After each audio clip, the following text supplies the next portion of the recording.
Attention, voici l'humeur de Pierre-Emmanuel Barré. Salut Nagui, salut tout le monde. Attendez, j'ai une blague. Qu'est-ce que c'est un chanteur de droite qui peut se laver les couilles avec sa propre langue? Un acrobate. Non, Michel Sardou. 1-0 pour l'humour. Miaou, miaou, miaou, miaou, miaou, miaou, miaou, miaou, miaou, miaou, miaou, miaou, miaou, miaou. Chantez là, bande d'islamo-gauchistes. C'est incroyable ça. Vous avez vu comment France Inter est devenue une radio bolchevique, hein? Daniel Morin, Guillaume Meurice, Nicole Ferroni, Charline Vania Pocket, la grosse belge, hein? Les communistes ont pris d'assaut l'antenne. La semaine dernière à la cantine, c'était Philippe Poutou qui servait les endives au jambon. Vous croyez pas que les Français, ils en ont marre de voir que leurs impôts servent à payer une bande de bobos socialopes, là? Qu'est-ce qu'ils font, les gens, après? Eh ben, ils sont énervés, ils se vengent en votant à droite et on va se retrouver avec Macron à l'Élysée. Il va tous nous virer et avec son programme à Pôle emploi, on pourra pas refuser plus d'un boulot même s'il est pourri. Nagui, il va faire le malin. Non, je veux pas présenter les amours. Bim! Au télé-shopping, l'Égyptien! Alors, ce qui est extraordinaire avec notre nouveau four Macron-ondes, c'est que ça peut tout réchauffer. Regardez, j'enfourne le programme de Giscard, le programme de Madelin, le programme de Hollande. J'appuie sur réchauffer, j'attends quelques secondes, hein, on attend. C'est prêt! Vous goûtez, Marie-Ange Nardi? Ben non, j'ai pas très envie parce que ça sent pas très bon. Eh ben c'est normal, Marie-Ange. Quand on réchauffe de la merde, ça fait juste de la merde chaude. Et puisqu'on parle de merde chaude, parlons de merde froide.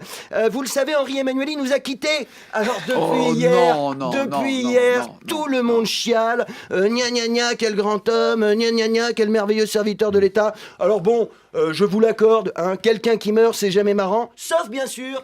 si c'est Manuel Valls qui fait du parachute, et tellement il est con, il oublie son parachute, et il tombe le cul ouvert, comme ça, sur la tête d'Arnaud Klarsfeld, qui meurt étouffé dans son rectum. Là, c'est rigolo.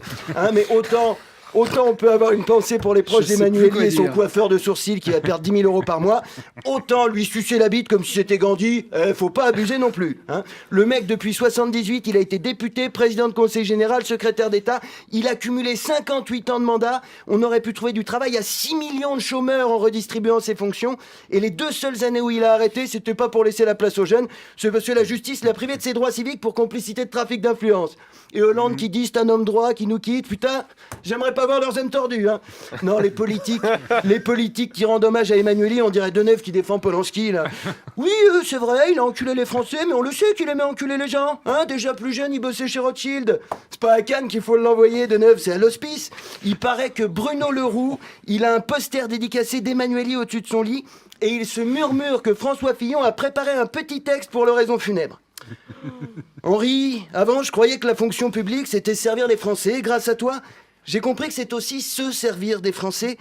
Avant que ton corps ne rejoigne sa dernière demeure, j'aimerais prendre quelques instants pour récupérer ta Rolex et cette magnifique chevalière. Putain, t'as les doigts qui ont gonflé, mon salaud. Amen. Hein, non, j'aimerais bien comprendre pourquoi, dès qu'un homme politique meurt, il devient génial.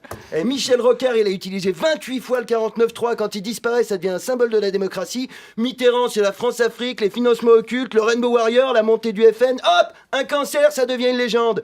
Comment voulez-vous qu'on éduque les gamins après ? Papa, tu dis qu'il faut respecter les gens et pas dire de gros mots. Mais moi, je préfère être un fils de pute. Comme ça, j'aurai une station de métro à mon nom. Merci de m'avoir écouté. Merci bien. Avec plaisir.